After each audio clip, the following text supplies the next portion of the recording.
this is Paven Rai. This is my video for Deliverable 3. So for the first topic about use case diagrams, we can create use case diagrams by first selecting actors and the system. So for community board realtors, the actors were a real estate agent, and CBR management.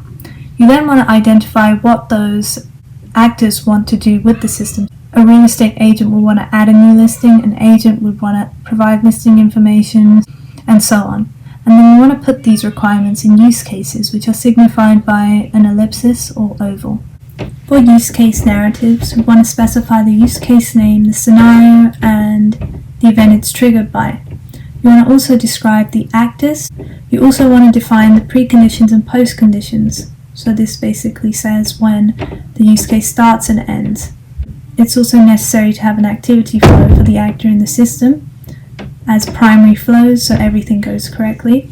And if this flow is not followed, then there should be exception conditions. A class diagram is a structure diagram that describes the structure of a system by showing the system's classes, attributes, and operations or methods, and the relationship among objects. And they are helpful for developers and other team members to design their system. There's a class diagram shown here being made. So each class is represented in a blue rectangle. The attributes are inside there. A solid line or a white-headed arrow is shown here, which is generalization. A solid line would be association, so you can have strong association or weak association with classes, which would be aggregation and composition. In this example, I've only used association and generalization. So the next topic to be covered is Git and version control. So here I have some source code from my blackjack.java card game, which I want to upload to GitHub. So the first thing you want to do on your project is right-click on the project and click versioning, and then initialize your Git repository locally. And then you want to commit that project locally by right-clicking again, selecting Git, and then commit. After that, you can commit it to your URL on GitHub. So you want to right-click on your project name, then click Git, and then click Remote, and then Push. This will push it to whichever branch you want. It will be uploaded onto GitHub. For the next topic, which is how I would test my code and what a good test plan would be for testing your system. So usually when I'm testing my code, I go through a series of thoughts of how I would break my code into sizable pieces and isolate the pieces that I want to test. For each piece, I would want to make sure that it responds correctly to a reasonable input or an incorrect input.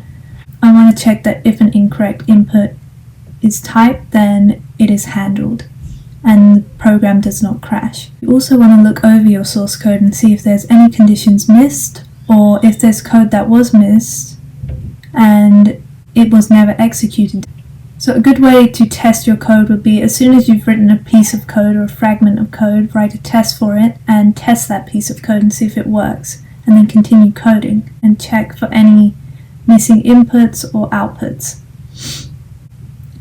For the last topic, 4 different measures that make a difference in object-oriented programming are encapsulation, abstraction, inheritance, and polymorphism.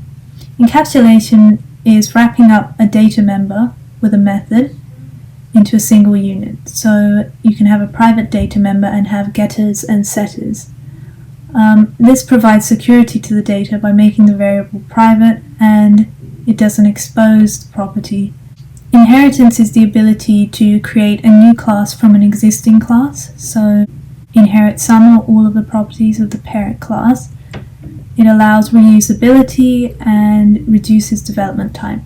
Polymorphism is overriding and overloading methods. So you could have one method which is different in one class and a method which is different in another class, or 2 methods with the same names but different signatures, meaning they take different parameters.